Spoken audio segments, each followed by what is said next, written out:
This is Democracy Watch. So, Mark, we've got a major decision from the U.S. Supreme Court as far as Alabama's new maps are concerned. Can you explain what happened? Yeah, Alabama lost again. I mean, remember, Alabama got sued over their illegal maps for Congress. They failed to create a second majority black district, as the Voting Rights Act requires. They got sued. They lost. They went to the Supreme Court. They lost.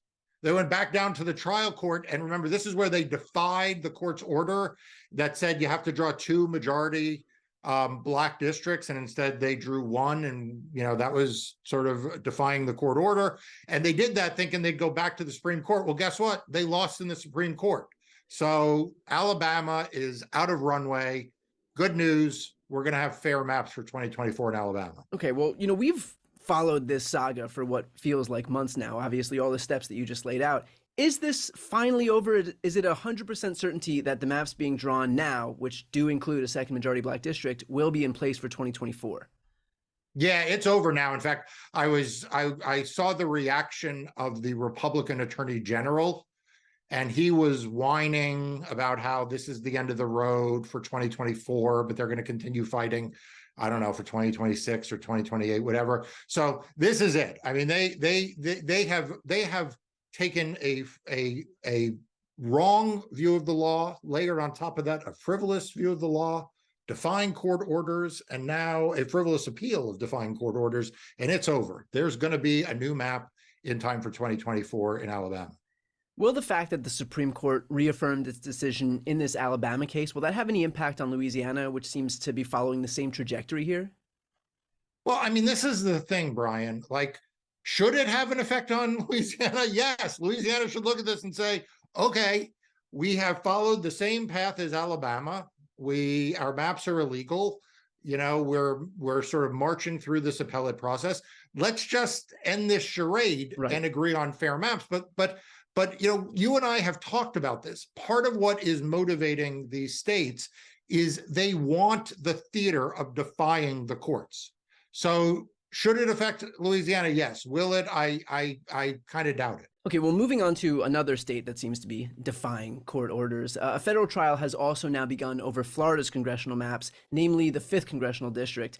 Earlier this month, a Florida judge struck down the map for diminishing black voting power in a separate state-level lawsuit.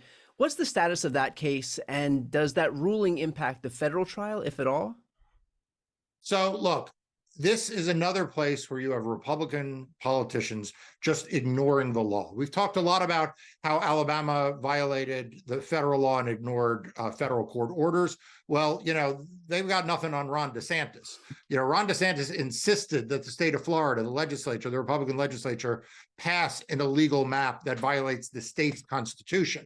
We know this because when the Florida legislature passed their first map that complied with the state's constitution, DeSantis vetoed it. He vetoed the legal map and insisted on the illegal map. So that map now got struck down by a trial court in Florida. That case is now going to the Court of Appeals in Florida, and then presumably on to the state Supreme Court.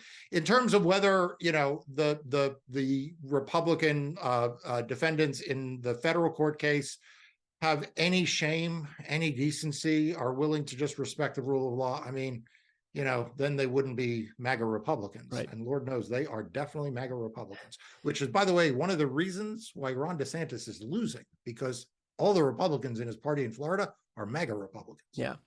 Well, we've gone over this before, but where do you expect to see rulings ordering the redrawing of maps that are currently illegal or unconstitutional? Can you give a rundown of the states that we're expecting to see here? Yeah, so Democracy Docket has published a number of pieces on exactly this, but let me start from the top. Alabama, we can put a check mark there. That's in ink. That's now going to be done. The special master that is drawing the remedial map came forward with 3 versions of that remedial map. All would solve the problem. And I expect in the next few days, we will have a final map in Alabama. That next brings us to Louisiana, where the state of Louisiana is also engaged in kind of a back and forth with the court. Its map has been struck down. We're sort of a half step behind Alabama in the court process. Georgia comes next. Georgia just had a trial on their map. Post-trial briefs were just filed. I expect we'll have a ruling from Georgia in the next month or so. And based on how the trial went, it appears pretty clear to me that Georgia also is going to have their map struck down again in all of these states for the creation of an additional majority Black district under the Voting Rights Act. Then from there, pick dealer's choice, right? You've got Florida, which we just talked about, Texas, which has a big Voting Rights Act case, South Carolina, big case in South Carolina going to the U.S. Supreme Court after a great win by the civil rights organizations to require a redraw there because that map was racially gerrymandered. And then, of course, a big case, not a Voting Rights Act case, but in New York, where you could be talking about as many as 6 districts. You have the high court there deciding whether the Independent Redistricting Commission needs to take another shot at passing a fair map in time for 2024, and let's hope they do. And are there any cases that you don't expect to be fully litigated in time for the 2024 election of those cases you just spoke about?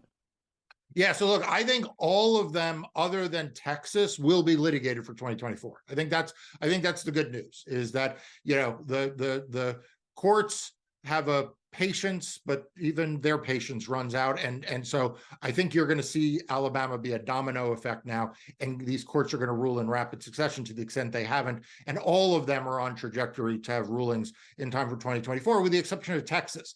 Texas, big state, big case, lots of parties.